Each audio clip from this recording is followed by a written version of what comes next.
טוב, בוקר טוב, בשם Hashem בוקר Na'aseh אור. V'Natzliach. En מה לעשות, entre les slichot, la prière, les deux minyanim, on arrive un peu tard. Aujourd'hui, Be'ezrat Hashem, le shiur sera pour Cédric Amanou. Hashem V'rachoto Hu B'chol Hashalo B'racha B'atzara B'Sadav. Et aussi Adrien Ribibo, Noam Bismuth, on t'oublie pas. Be'ezrat Hashem, Nani Amsalem non plus. Refoua Shlama pour tous les malades d'Israël, Bichlala Moratim Yakdosha Torah. On n'oubliera pas Talia, Sarah Fat Myriam, Refoua Shema pour toute la liste qu'on a l'habitude de donner. Be'ezrat Hashem.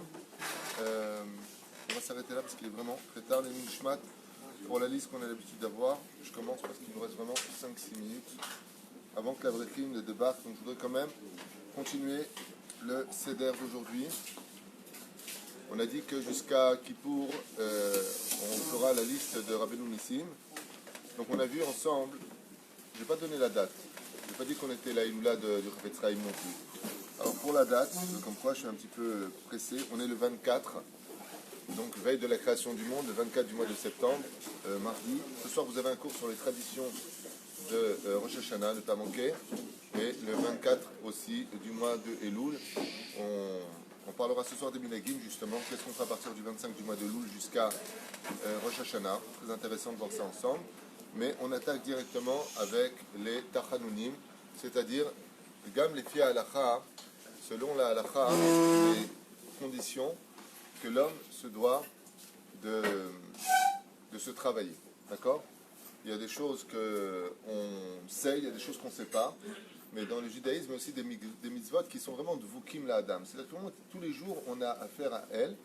Et la première règle pour la Teshuvah, c'est-à-dire pour se renforcer dans le domaine du judaïsme, c'est de reconnaître ses torts.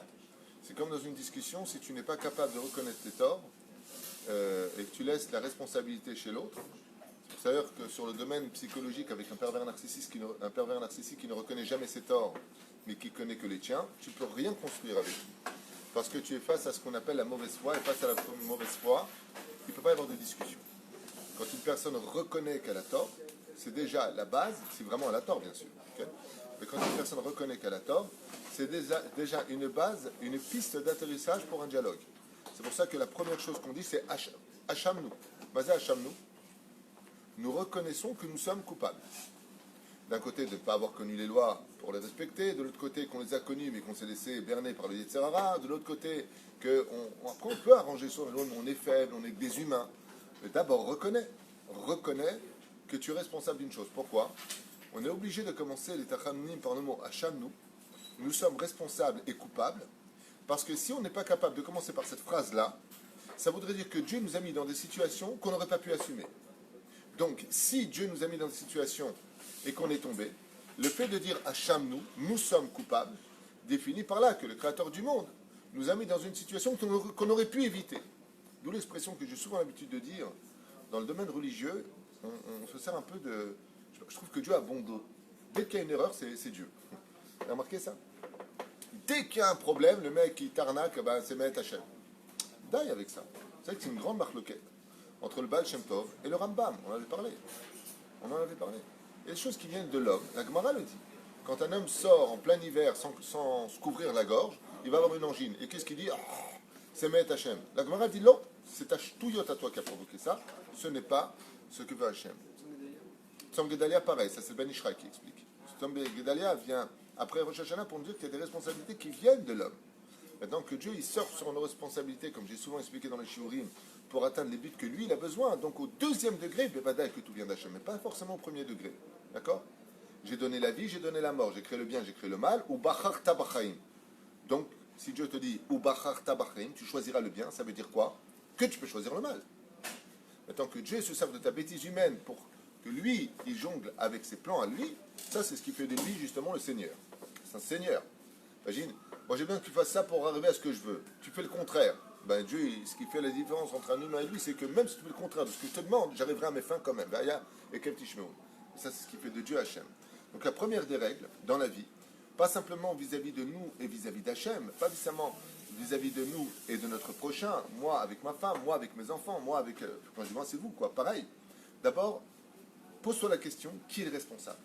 Bémet, pose-toi la question, comment tu es arrivé là? Première règle qu'on aura, qui commencera par la lettre Aleph, parce qu'on a un alpha bêta, Aleph, Bet, Gimel, Dalet. Quand on fait le 145e Télim, vous avez remarqué que vous avez l'alphabet. Quand on fait les Tachanounim, ça suit aussi l'alphabet. Pourquoi? Parce que le monde a été créé par l'alphabet. S'il n'y a pas d'alphabet, automatiquement il n'y a pas de monde. De la même façon, quand je commets une erreur dans ma vie, je vais esquinter les lettres de l'alphabet par lequel le monde a été créé, comme enseigne le Tikkun HaZohar, où les lettres voltigèrent vis-à-vis d'Hachem. Donc, Aleph, Hacham, reconnaissance. Quand tu vas voir quelqu'un et tu dis, écoute, voilà, je viens de parler parce que tu sais, bon, je te dis franchement, tu m'avais énervé. Tu commences mal l'histoire. C'est-à-dire, tu viens dire, tu viens t'excuser, tu viens t'approcher, qu'est-ce que tu lui dis à l'autre? C'est de ta faute. Ben, Nigmar. Mais quand tu dis à une personne, écoute, je suis venu d'abord te demander pardon parce que je suis aussi responsable que toi, à la limite, tu vois, déjà tu mets l'autre au même niveau, tu peux construire quelque chose. Avalachitov, Hacham. Tu veux que je te dise une chose? C'est moi le responsable. On a souvent tendance, ouais, comme l'a fait Adam Arishon, la première erreur qu'a commis Adam Arishon, c'est de dire à Dieu, quand il a fauté, au lieu de dire Hachamti, si tu m'avais pas donné Dieu, toi, cette femme, donc en fin de compte, la faute c'est qui? C'est toi. N'oubliez pas ce détail, Rabotai, il n'y a pas de possibilité de shalom si tu ne vis pas dans l'objectivité. Pour savoir maintenant qui est responsable et coupable, il faut connaître les lois de la halacha. Ce qui fait que, comme dit Rabbi Nachman de Breslev, il n'y a pas de teshuva possible sans Shulchan Aruch. C'est impossible. Il y a teshuva sans la halacha. Pourquoi? Parce que la halacha va te dire mitzodek, minotzodek. Il m'a dit le Odéa, si je ne sais pas ce que la halacha me permet de faire ou de ne pas faire, de dire ou de ne pas dire, comme c'est le Chafetz Chaim, tu n'as aucune chance. Akadosh Baruch Hu ne veut pas des brebis. On ne fait pas partie des gens bons. On doit faire partie des gens qui se plient à la halacha et selon la halacha, be'emet, adapter une conduite de tous les jours. Donc, premier mot, Hacham. Le mot Hacham, nous, veut dire nous reconnaissons que nous sommes coupables. Parce que, effectivement, Hachem, tu nous as donné dans ce monde, depuis la naissance, une émouna inclue dans notre neshama, qu'on appelle ma'aminim bene ma'aminim. Yeshanu émouna, qui est tmouna betor à neshama. Deuxièmement, les événements nous ont appris la vérité. Troisièmement, si je les ai fait beshogeg, un jour j'apprendrai que c'est interdit. Alors pourquoi tu les continues maintenant bémézid, c'est-à-dire avec connaissance de cause. Troisièmement, je peux vous l'affirmer, il n'y a pas une personne au monde qui peut dire qu'il n'a pas eu sa chance dans la tchouva. Ça n'existe pas, ça n'a jamais existé et ça n'existera jamais. Tôt ou tard, chaque juif rencontrera à un moment de sa vie une porte qui s'ouvrira à lui pour qu'il fasse teshuva. S'il ne l'attrape pas, alors il ne pourra pas pénétrer. J'aimerais vous poser une question un peu bête, mais tellement importante. Dans le Sefer Torah, on nous dit pourquoi Kadosh Baruch Hu nous a sortis de l'Égypte. Ok? Pour quelle mitzvah Hachem nous a sortis d'Égypte? Vous savez? Non. Israël? Non. Non. La promesse d'Abraham de retourner pour le servir. Nachon meod. Alors, c'est vrai que dans la Torah c'est marqué, dans la paracha de Vaïra, que je vous ferai sortir du pays d'Égypte parce que j'ai promis de donner cette terre à Abraham, Sarah et Jacob, patati patata. J'ai pas dit par quel mérite on est sorti d'Égypte. Je pose une question. Pour quelle mitzvah de la Torah nous sommes sortis du pays d'Égypte? Bon, on n'a pas le temple. Non. Non. Non. Non. J'ai pas demandé, vous confondez tout. Quelle est la première mitzvah que Dieu a demandé Rosh Chodesh Lachem? Lo. Non, ça c'est Adam Arishon. D'accord? On n'a pas le temps. Je ne vais pas demander quelles sont les deux mitzvahs qui nous ont fait sortir du pays d'Égypte. Apparemment, c'est de ma faute. Je dois vraiment m'améliorer dans ma façon de poser des questions. Essayez d'écouter, ce sera plus simple, Atikoujik. Pour quelle mitzvah Dieu nous a fait sortir du pays d'Égypte? On est sorti pour une mission. Hein? On n'a pas le temps. Réponse pour manger kasher. Asiba sheyatzanu mimitzraim hi kede leechol kasher. Zot asiba. Zot asiba ikari. Vous ne savez pas? Maintenant vous le savez. La reine, les Chachamim nous ont dit Mi shelo ochel kasher en lo sikouy lachzor b'tshuva. La première des règles, c'est pour ça, quelle est la première mission qui a été donnée à Adam? Achol tochal mikol etz hasadeh. Quelle est la première chose que fait un bébé quand il sort du ventre de sa mère? Il tète, il mange. Vous avez remarqué ça? Toutes nos fêtes sont basées sur quoi? Sur la nourriture. Lama yatsanu mi Mitzrayim kedei le'echol kasher. Zot hasiba. Achar כך על זה תלביש את כל המצוות שבתורה. La Gemara nous dit que quelqu'un qui ne mange pas kasher, נכון? מטמא את הלב. La Gemara nous dit, אל תקרא, לא, מטמטם את הלב. Celui qui ne mange pas kasher, il va à un cours de Torah. Rabotai, la personne va à un cours de Torah. Vous voyez ta émet, vous l'avez shiur Torah, c'est shiur, ou l'ochel kasher. Au niveau du sechel, au niveau de l'intellect, הוא יודע שזה אמת. אז תאפיין את זה בגוף. תחיה את התורה, הוא לא יכול. הלב שלו מטומטם. C'est comme quelqu'un, il sait qu'il y a un feu rouge, il sait qu'il y a un feu rouge, et il continue à rouler. Je lui dis, attends, mטומטם.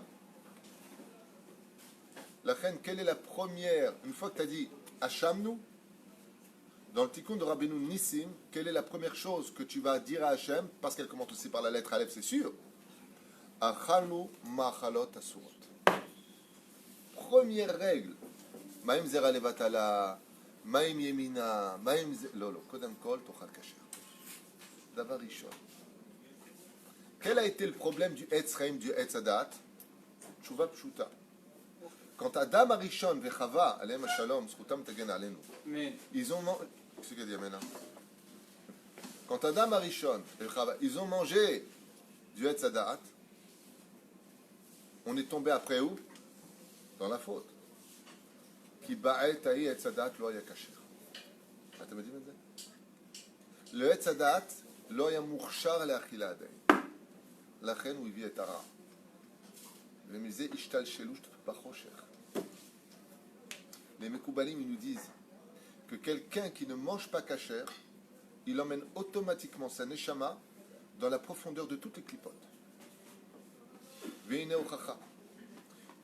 Quand un homme, vous avez remarqué, quand on était jeune, on n'était pas dans la Torah. Enfin, moi, je parle de moi, on n'était pas dans la Torah à l'époque. Quand on voyait une fille sympathique et qu'on voulait se rapprocher d'elle, qu'est-ce qu'on lui proposait? D'abord, viens, on va voir un film. C'était la stratégie à l'époque du Gibus. Un petit cinéma. Et après, bon, les filles à halakha, on n'a pas le droit d'aller manger avec un chédou. Pourquoi? Parce que c'est considéré, plus que ça encore. Est-ce que j'ai le droit de servir du vin à une femme? La malo? C'est considéré déjà comme une kirva. Est-ce que j'ai le droit de manger bichoul goy? Lama? Mais kerev et alevavot. La achila, elle rapproche les cœurs. Ce qui fait que quand tu viens et que tu manges pas kasher, tu as fait un croche-pied à la base de tout ton judaïsme. Un judaïsme commence par achanu achalot ksherot, kasher. Et pour cela, Bezrat Hashem, on va continuer shlav shlav. Je ne voulais pas m'arrêter, rentrer dans les détails de la halakha parce que c'est tellement important. Qu'est-ce que c'est manger kasher? Alors comme aujourd'hui, on va faire au moins une mitzvah à expliquer, je vais aller très rapidement au bout du sujet. La Torah nous donne dans la paracha de Shemini et d'autres parachutes qui reviennent d'ailleurs dessus, voici les animaux kasher et voici les animaux non kasher. Si vous mangez des animaux non kasher, c'est une abomination aux yeux de l'Éternel. Voilà plus ou moins ce que nous raconte la Torah. Nous avons des signes, des simanim, sabot fendu, ruminant, devant et derrière, sabot fendu pour l'animal et ruminant si c'est un animal terrestre. Nous devons chez les poissons trouver deux simanim qui sont les écailles et les nageoires. Quant aux animaux volatiles, la Torah nous dit, étant donné qu'il y a plus d'animaux volatiles kasher que non kasher, elle va nous donner donc la liste des animaux non kasher. Donc c'est très simple, la Torah va perdre du temps pour nous en faire gagner dans la vie. À nous dire, tu ne peux pas manger le yanchouf, tu ne peux pas manger de l'aigle, tu ne peux pas manger la buse, tu ne peux pas manger le faucon, ainsi de suite. Toutes sortes de noms pour nous dire, fais attention, ces animaux-là ont quelque chose de négatif. Lama. très simple. La première, c'est que les trous notes, les caractéristiques de ce que tu vas consommer sont capables de s'installer dans tes neurones. Ce qui fait que si vous observez les animaux cachers des animaux non cachers, vous verrez que tous les animaux cachers sont des animaux poursuivis et que tous les animaux non cachers sont ou des rapaces ou des poursuivants, des animaux féroces. Donc pour ne pas que le juif soit féroce, on ne peut pas consommer de cette viande, car dans les molécules, comme on sait que l'ADN est la carte d'identité de la personne, en consommant la viande de ces animaux, nous allons rentrer en nous de la violence animale. La reine, on ne peut pas les consommer.